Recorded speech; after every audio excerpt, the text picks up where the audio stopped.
Gwalior high court परिसर में बाबा साहब भीमराव अंबेडकर जी की मूर्ति के संदर्भ में जो घटनाक्रम पिछले दिनों में घटित हुआ है, उसमें कांग्रेस पार्टी का अधिकृत जो स्टैंड था वो प्रदेश कांग्रेस कमेटी ने पहले भी रख चुके हैं। एक सोची समझी सोच के तहत आरएसएस विवाद उत्पन्न कर रही है। सोची समझी रणनीति के तहत वो वर्ग संघर्ष कराने चाहती है।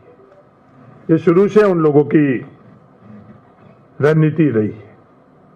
मुरैना में जिस प्रकार से ज्ञापन दिए गए हैं, नया विवाद, नई चर्चा देश के अंदर संविधान और बाबा साहब के संदर्भ में वो जिसकी शुरुआत कर रहे हैं, उसमें कांग्रेस पार्टी का बड़ा स्पष्ट जो स्टैंड है। कांग्रेस पार्टी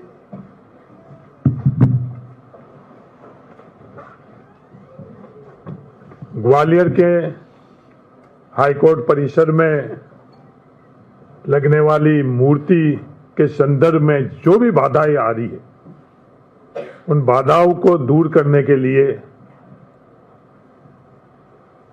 भारत सरकार और मध्य प्रदेश सरकार से अपील करती है कि तमाम जो बाधाएं उन्होंने खुद ने उत्पन्न करी, किसी और ने उत्पन्न नहीं करी, जब निर्णय हो चुका था। और ऐसी बात नहीं है कि हाईकोर्ट परिसर के अंदर पहली दफे कोई मूर्ति की स्थापना हो रही है।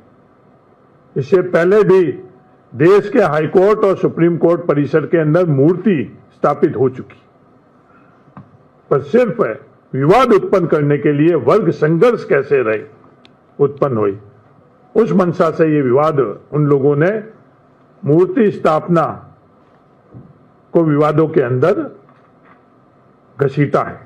तो आज वापस आग्रह है दोनों सरकार से कि जो उनकी सोच है उस सोच को आप विराम लगाए और ग्वालियर में, क्योंकि हर वर्ग, हर जाति के लोग जो संविधान में विश्वास रखते हैं, देश के अंदर विश्वास रखते हैं, वो चाहते हैं कि बाबा साहब भीमराव अंबेडकर जी की मूर्ति की स्थापना ग्वालियर में होनी चाहिए। इस संदर्भ में जो भी आगे कांग्रेस को करना होगा वो कांग्रेस करेगी। और उनकी रणनीति कि ये बाबा साहब भीमराव अंबेडकर जी को जिस रंग में वो रंगना चाहते हैं, एक वर्ग तक सीमित रखना चाहते हैं, विवादों में लाना चाहते हैं, जो पहले भी उन्होंने गांधी जी के संदर्भ में, नेहरू जी के संदर्भ में उन्होंने प्रयास किए, उनमें उनको सफल नहीं होने देंगे।